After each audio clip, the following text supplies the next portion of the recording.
thanks for stopping by. I'd like to preface this video by saying it is not a knitting tutorial, but it means to have something playing in the background while you work on your own project. If you're like me and really enjoy having something on while you work, sometimes you find that the content you like is very visually engaging, and you're several hours in and haven't gotten nearly as far along in your project as you would have liked to. So that's where I come in. If you're new here, welcome, and if you're returning, welcome back. It is Saturday. It is the first day of summer and here in the northern hemisphere of the world, and it is the day after Juneteenth. So it was a commemorative day to celebrate the slaves in Texas learning of the Emancipation Proclamation and becoming free. So it is great historical value to people like me who have descended from slaves here in America. And I took the day off yesterday just to relax, and my place of work acknowledged that there are a lot of people who are going through a lot of different things mentally as of late, and so they offered to have 2 days where staff could take the day off without it counting toward their sick leave or vacation. So I decided as soon as the big head of the company had made that announcement, I was like, yes, I really needed another day. And my direct supervisor was talking to me about planning some more time off as well. And so I was like, all right, I'm going to take my first, they're calling them unplug days. So my first unplug day was yesterday, and I got some stuff done. I went to the post office, I mailed off some of the, this is just the part of one of the other sets of kits that I'm working on for some coworkers. So I mailed off a set to my direct supervisor, and I have another set to make for one of my coworkers who was furloughed, and I have another set for another member of our department who's kind of like a temporary person. She was working with us for a good few months before the pandemic, and then her contract was over, but we need her back for some other work, so she's going to be joining us next month. In the description box, you're going to see a lot of links, and I've just been posting those with every video that I have since it's become more apparent that I want to engage more with some small businesses, some big businesses that are Black owned, different products and things. And one thing also in the description box you'll see is a link to niche designs on Ravelry. For the month of June, she is making all sales of her patterns. Those sales are going to be donated to Black Lives Matter movements and other socially conscious charities and organizations that are for these eradicating these injustices that are here in America. And I strongly encourage you to support. I also encourage you to buy specifically the Knit in the Family, or Knit the Family pattern, because that is going to be a knit along for August. Jenny, I want to keep shouting her out. She tagged me in a post of this really nice pattern, and then it became known that the proceeds are going to, or at least all the sales, not even the proceeds, like the sale of those patterns on Niche Designs site are going to these Black Lives Matter organizations and charities, and I think that's a great idea. So, month of June, buy a pattern. If you specifically want to join us for the knit along in August, it's Knit the Family pattern, and that one specifically is highlighted below as well. So not only her Ravelry page with her patterns, but the one that we're going to be working on in August. So I checked I do have enough yarn for this one. It's DK, and I have a lot left over from the little blankets, the little baby blankets that I worked on previously. I finally or finished the baby blanket that was like the purple monochromatic color block one. That I had done from a while ago. Finally got the stuffed animal that goes with it. It was a little fuzzy elephant, and my partner dropped off the gift today. My partner is friends with the family that had the baby, and because of everything happening with a newborn, you don't really want to go to a house and run the risk of catching or spreading anything. So he went over today with the mask on and everything, and left it for them at their house so that they could pick it up and let it decontaminate and all that good stuff, and then hopefully enjoy the gift, because he didn't want to linger too long or anything. The family hasn't actually looked at the gift yet because they didn't want to touch it, which is understandable. So hopefully in the next couple days I'll hear that they were able to look at the package and let my partner know what they think of the baby blanket. But yes, I have a lot of DK yarn left over from that, and I've been using it actually to make more cats, which is going to be today's project. Nothing crazy. It's kind of like I have a couple like errand knittings to do, which is just finishing up some of these cats, and different project that you'll see in the next video where I start on something for a different cat. But this yarn is what I'm using. This is left over from, if you remember, one of my earlier video series, the Knit Ahead for the holidays, in which I was working on the Rye Light sock that was like this yellowy amber color, and this is some that's left over from the cake that I had of that. And they actually knit really nice. This sock weight yarn with like the striping and the different coloring are making some really adorable cats. So I've made, let's see, what did I mail off yesterday? I have the picture. Yes, so the picture here is the one that I mailed off yesterday. Super, super cute. And then I have, did I grab all of them? Oh no. And then I have two more beans that haven't been kind of assembled into anything yet. And then I have the one that I started yesterday where I have just the ears, I have the two eyes, the nose, and the whiskers. So the step that we're going to be working on today with this one are the legs. If you remember the last time I did the kitten kit, the legs are just 2 eye cords with about 14 rounds of eye cord, and then you run it through the belly part, and then the front paw sticks out on one side and the back paw sticks out on the other. So you only need 2 because each end is poking out on the bottom. And then the tail is eye cord that you pick up 3 stitches and knit kind of by the butt hole. It's funny because it's like this little divot type thing. Like it looks like a cat butt. You know, we all, if you have cats, know what a cat butt looks like.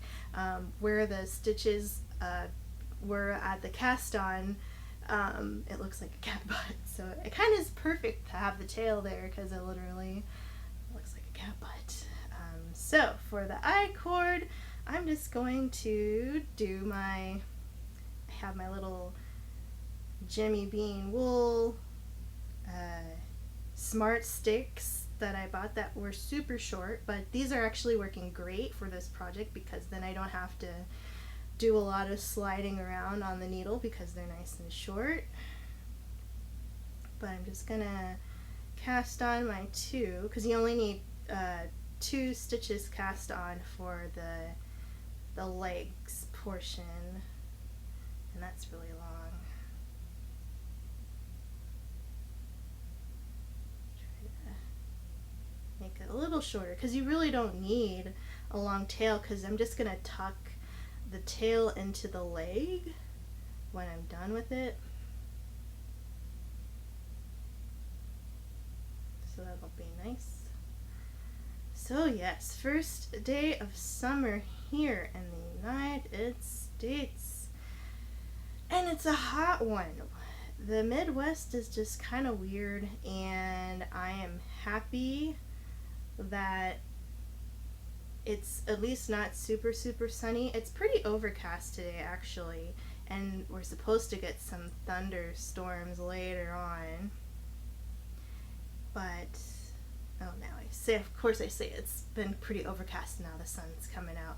But we're still gonna be in our natural light just to enjoy it and to keep me a little cooler, because I have been melting today. I woke up, I took a shower, I went downstairs to place an order online for some groceries, and then as soon as I came back upstairs to get ready, I started like sweating again, and I'm like, hey, I just took a shower. So I had to wash my face again, and then when I did my makeup, I was sweating again, and then the groceries came, and before the groceries came, I had like a little bit of time, and I'm like, this is a great time to deep clean my fridge because I have no food, so I don't have to worry about anything sitting out for too long. I mean, it's not like I didn't have any food, but I could actually put everything, I could kind of like compartmentalize the fridge, where I had like the crispers, I could take the crispers out and rinse those in the sink, and then I could put everything that is kind of like on that tempered glass part that goes on top of the crisper could go on the metal racks that are the shelves above the crisper of the fridge. So I did that because there really wasn't anything on the bottom part, and so I was washing those, and I had to go upstairs because we keep like our surplus of supplies up here, and I had the door open because I'm just gonna go upstairs real quick. So I had the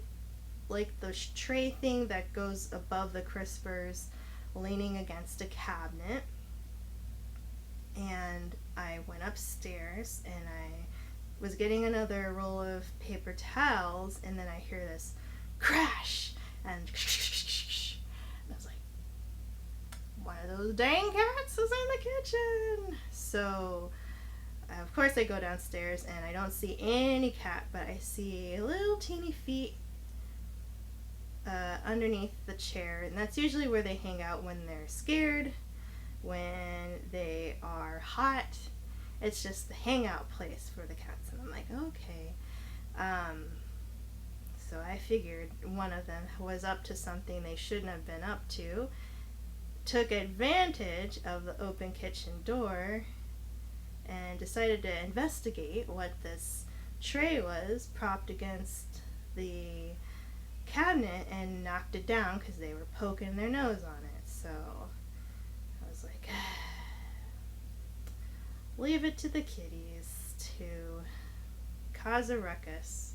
And they know they're not supposed to be in the kitchen because it's dangerous. Like if the stove is on, if I have something out. We had this before, so we've really taken advantage of having our kitchen with doors. We haven't had an apartment like this before where there was doors. So cats just roaming around doing whatever they want, getting fuzzies on things, and thankfully they, for the most part, didn't jump on the counters, though I have a story for you, which is what's leading me up to this, is why we are so appreciative of having a closed off kitchen, is because there was one year when I lived 2 apartments ago, so not the one now, not the one before this one, but the one before that.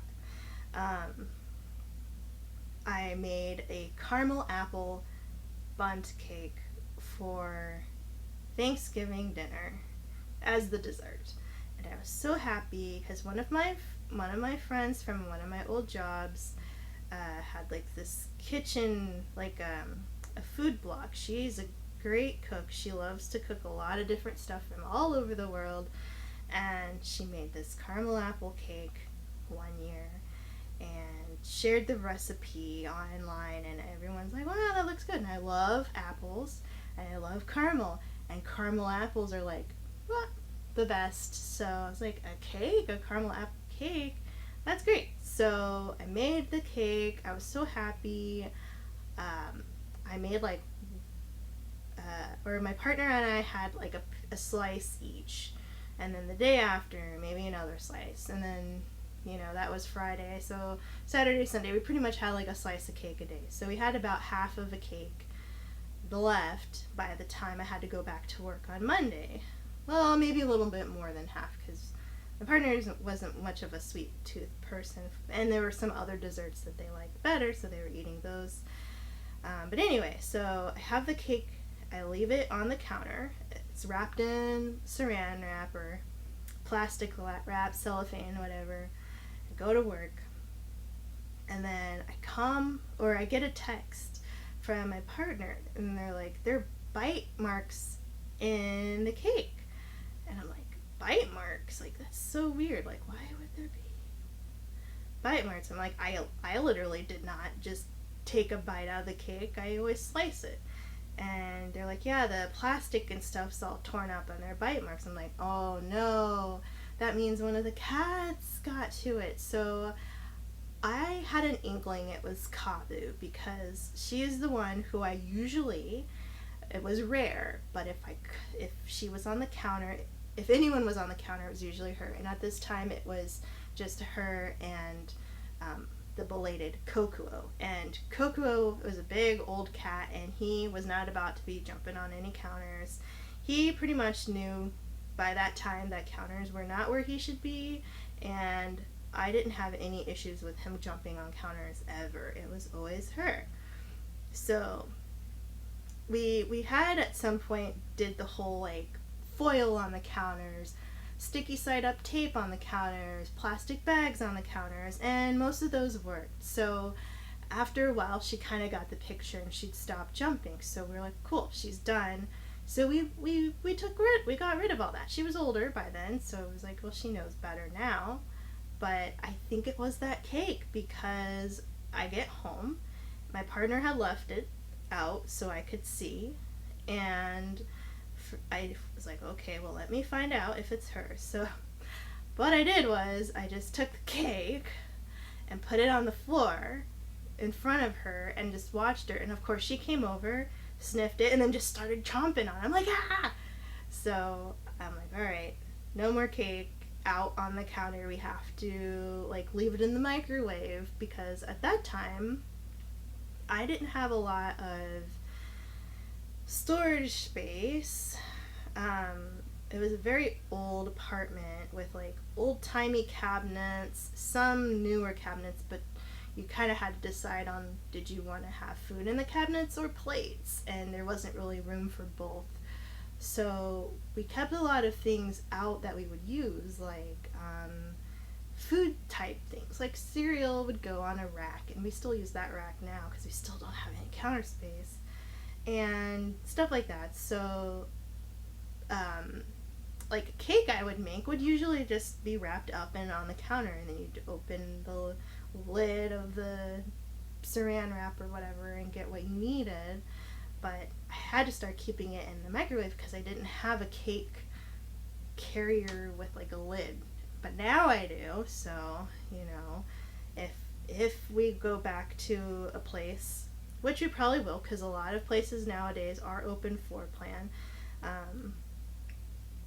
if we go back to a place that has open layout, we'll just have to make sure we continue to use the cake carrier for any baked goods that can be easily attacked by Kabu, because she has a sweet tooth apparently. But yeah, that was like the saddest, because I'm not going to eat it after she's been chewing on it, so we threw it away. And yep. But since living in this place, it's been great because I can keep the door closed and they know better than to go in here in the kitchen. So it's been nice. So I lost the dishwasher. I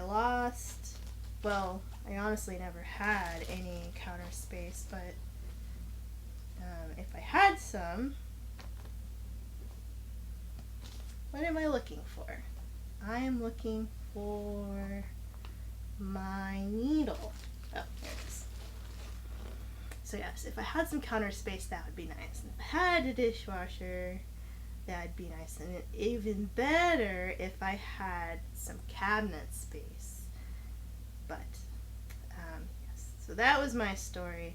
Kabu, the mischievous girl who likes to sneak pieces of cake when her owners, who are hard at work trying to pay the bills, are at work, and then she has to go off and eat stuff that doesn't belong to her. And that's dangerous. So thankfully she's survived and didn't eat anything not like super bad for her. And I checked around after just to make sure she didn't barf, and I didn't see any barf anywhere, so I don't know, but she was okay.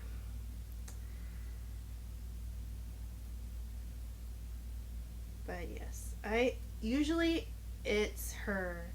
If there's anyone sneaking into the kitchen when they're not supposed to, it's her. She'll be the sneaky one. She'll try to go in when she knows nobody's looking, and then Koji will go in when he is compelled by the shaking of a bag.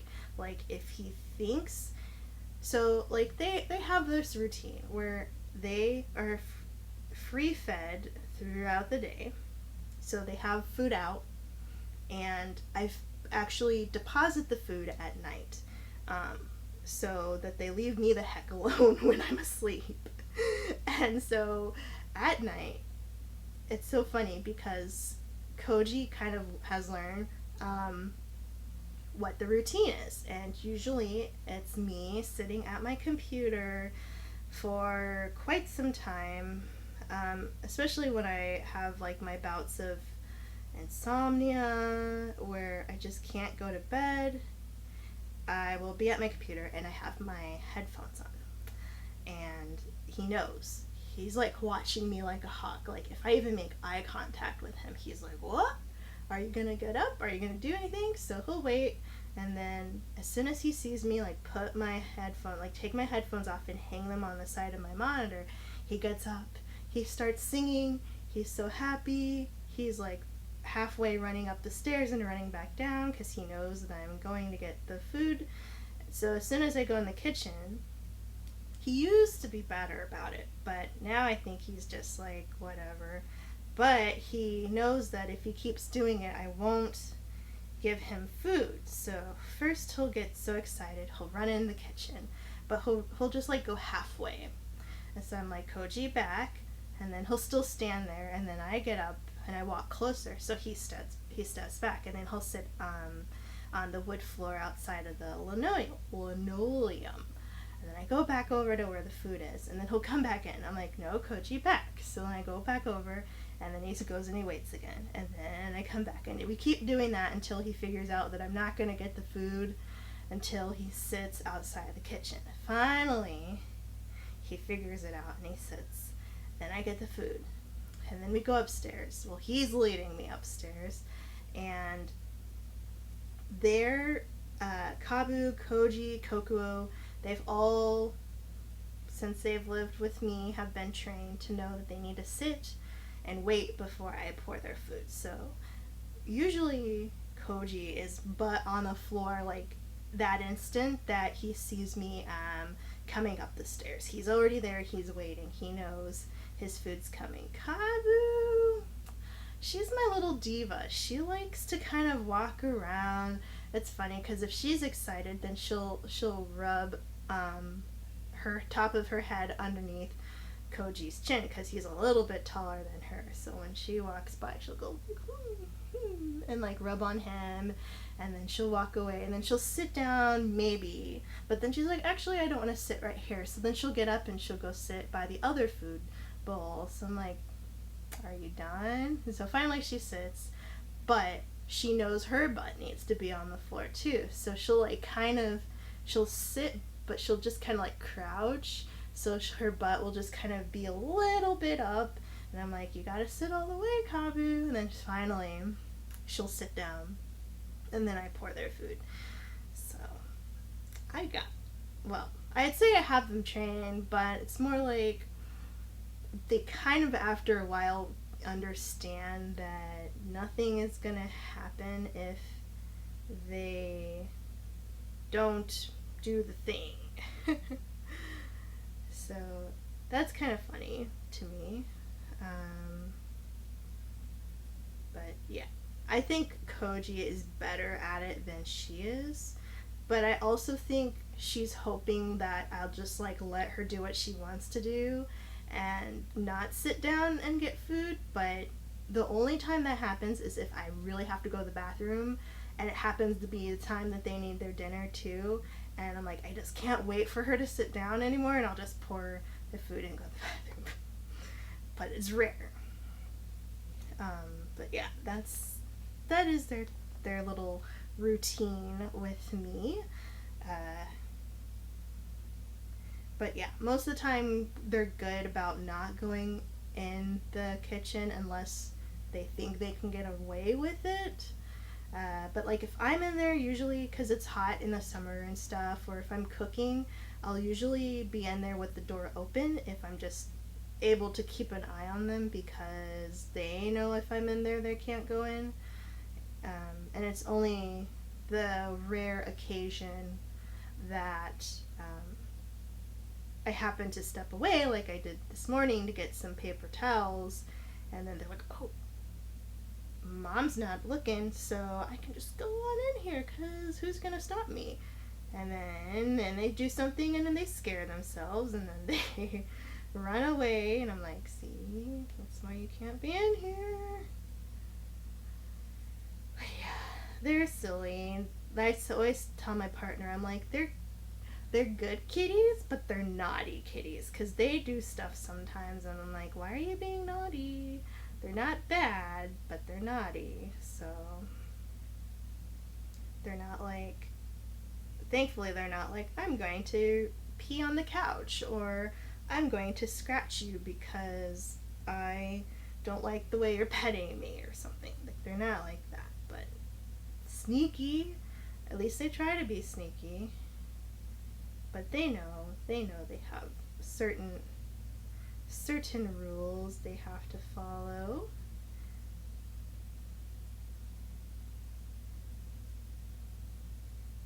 But yeah. So let me know if you have any silly animals that like to do stuff that is not part of the agreement that you had to be their friend and companion, because they know they're doing something naughty, and you told them a million times not to do it. Did they still do it? And of course they look absolutely stinking cute while they do it, but it's not what they're supposed to do.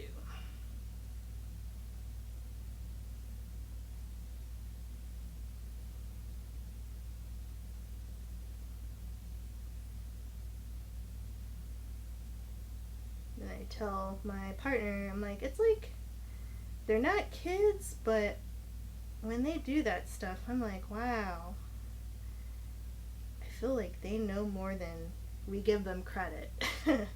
I mean, I know they know more, but people as a whole who are just like, oh, they're so dumb. And I'm like, you can't say that about your pet because they're really smart. They know what they're doing.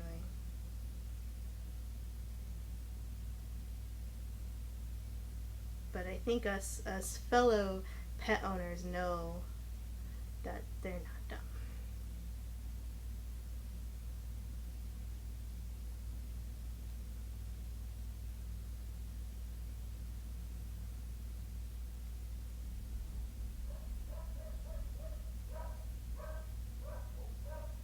Goodness. Speaking of animals, my neighbor's dogs love to bark at all kinds of stuff. They bark at me all the time. It's so funny because, like, I'll go to our trash and recycling area, and there's a bigger dog next door that will see me through the window upstairs, and they'll just bark, bark, bark, bark. And I'm like, okay, I see you. So I'll like wave, and they'll still keep barking. I'm like, you see me every day. I don't know why you keep barking at me like that. But, oh well.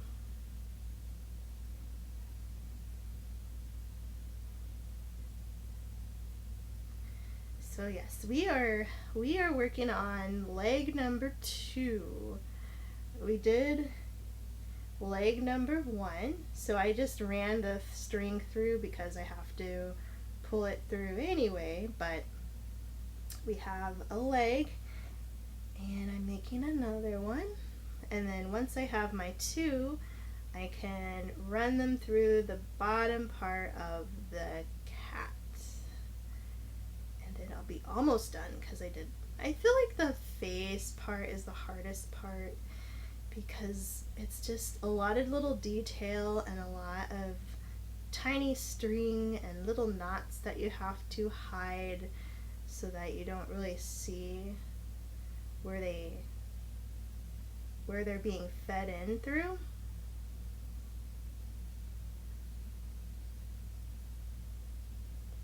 So that's kind of hard.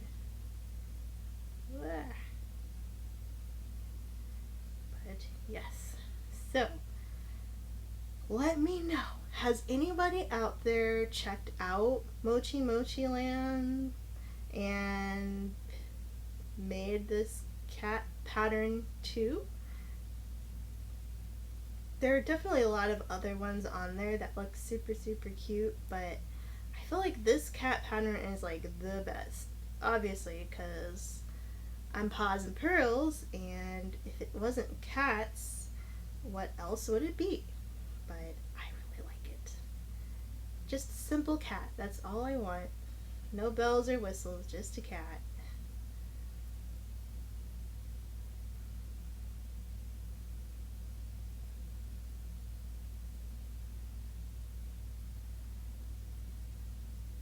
But this one's gonna take a while.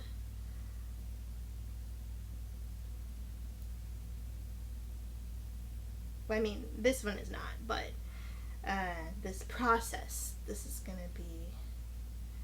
I already ran out of video early, but probably part of that was because I was letting you guys know about the upcoming knit along that I'm super excited about,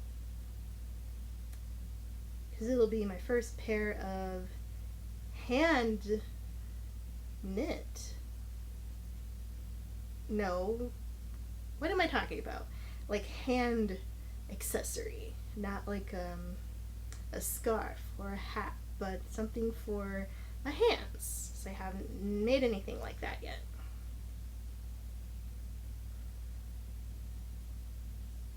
And I'm trying to think if I want to do like a multi-color one, since I have a bunch of different colors of DK. Like, do I want it to be pink, or not pink, purple and cream and green? Because I think that'd be really cute. Or do I want to keep it just one color? Not sure. But I have time to think, since it's only the middle of June right now, and I have until August.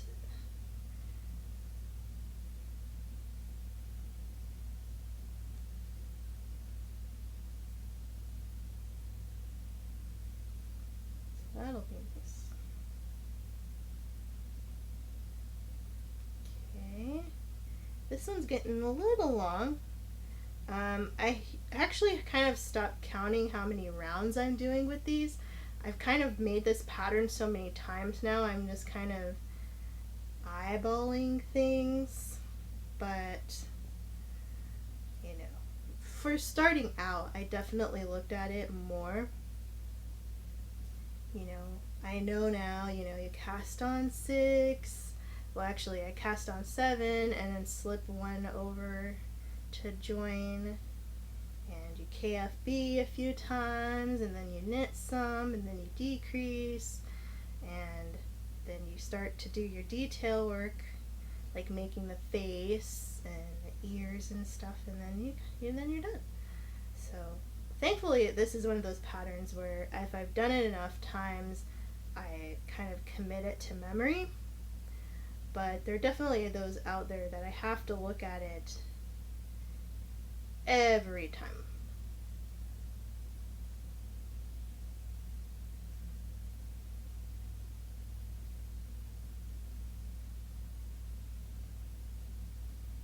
So probably let me do one more and then take a look at this again.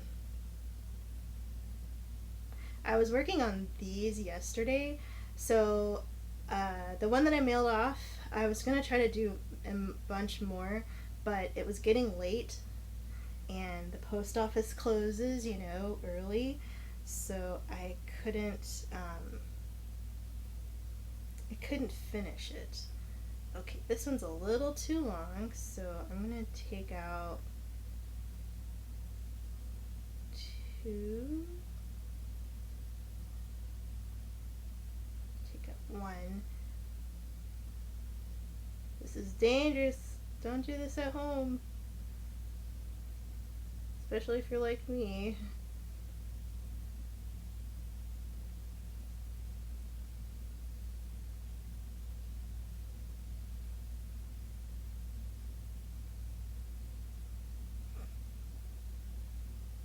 Especially if you're like me. I'm like not even talking because I'm like, oh. Alright. Trying to scoop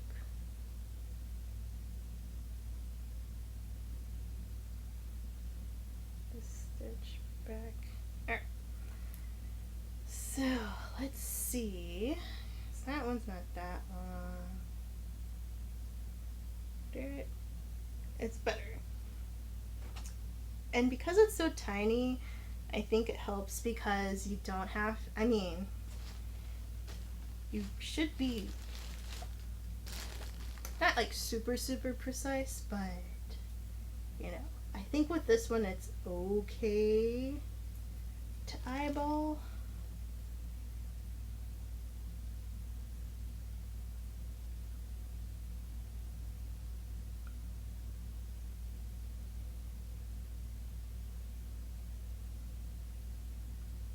So now I'm just running my needle through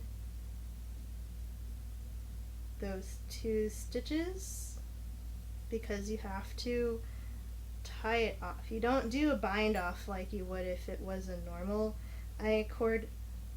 With this pattern, you really don't bind off anything. You're just running your string through because everything's so small. It kind of just stays nice. Cool. So now that I have this is actually the front paw and this is the foot, like the back paw. So what I'm going to do is feed this extra yarn through the back paw because you have to do that anyway later, but I think it's easier just to tie in what you can as you go within reason because a lot of this is going to be fed through each other. So then if you have too many parts already tucked in, then you run the risk of kind of like catching on it. when you're dealing with adding all the other elements. So like for this one, the only other string it's going to touch is the one from the front paw that goes back in, but that would happen, I have to kind of feed it through. That would happen either way, so doing it now isn't going to matter.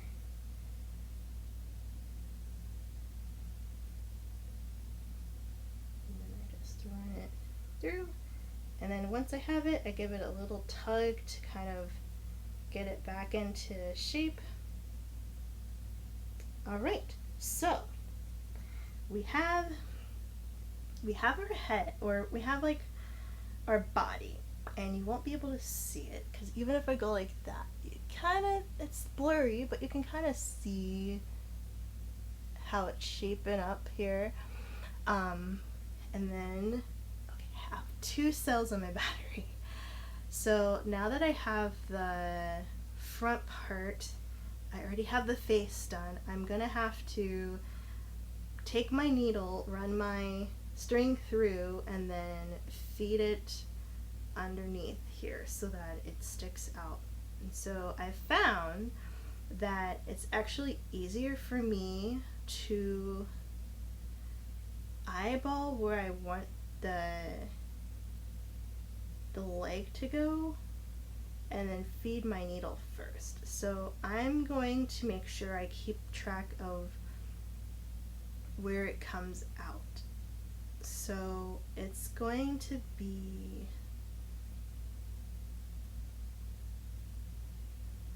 I want it to come like right under where the whisker is. So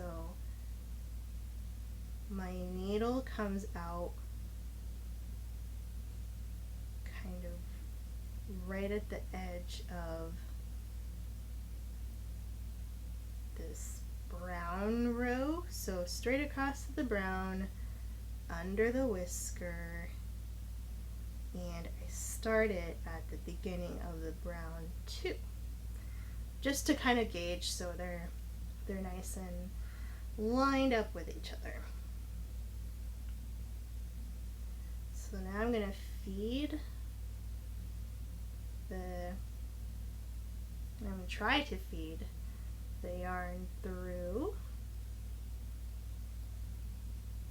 the eye of the needle,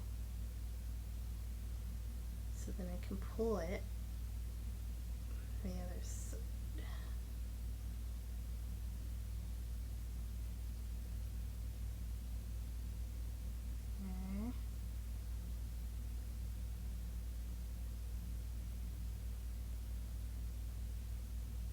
Alright, so one thing about it is that because it's kind of a knot, it sticks on the stitch, but you gotta keep wiggling it until it gets loose. And then if you pull it, sometimes it pulls some of the stuffing with it, like this one is.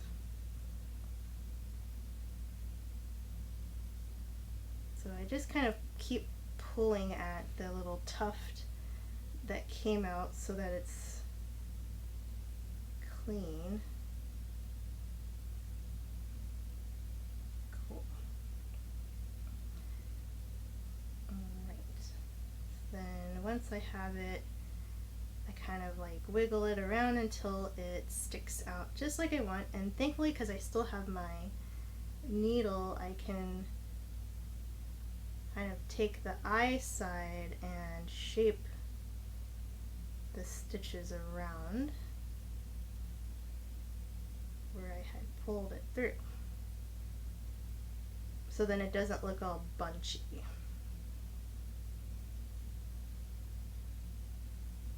So I've definitely got this down to like, I've gotten it down to kind of a science.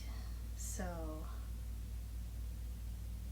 yes, we're making some progress.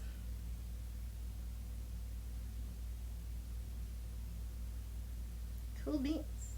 Alright, so now I have like my one little nubby leg sticking out, and now I can feed that string back through, and it really doesn't matter now if it's going straight through the I cord, as long as it's tucked back into the body so it's not sticking out. That's what we want. There was some of it that didn't go through, so I'm kind of like getting those all back together, making it nice and pointy.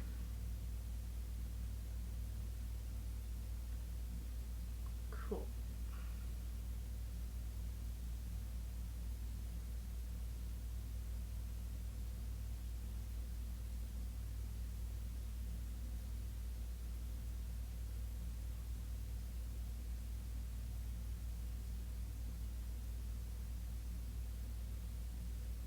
Alright. So I'm stuck on something. What could it be?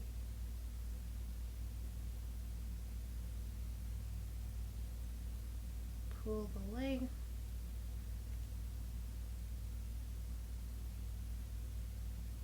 What am I stuck on?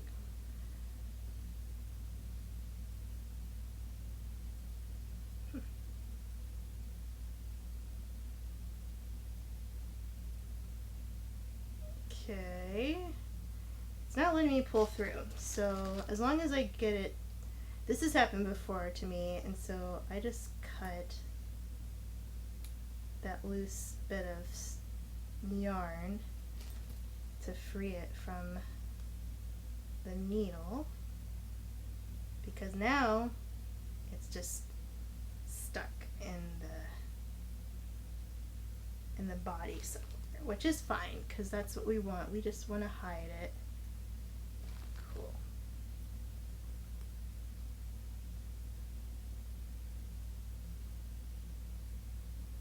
Take the little nub back out. Yeah.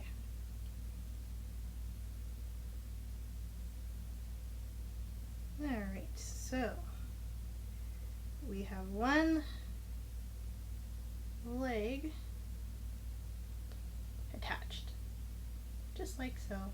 I'm going to do the other one, and then I will see you in my next video. So thank you so much for tuning in and listening to me talk about my cats while I work on a cat, and hopefully you have some fun stories to share in the comments about how much your cats like to get into trouble and your house too. So with that being said, thanks so much for stopping by, and I'll catch you in the next one. Bye!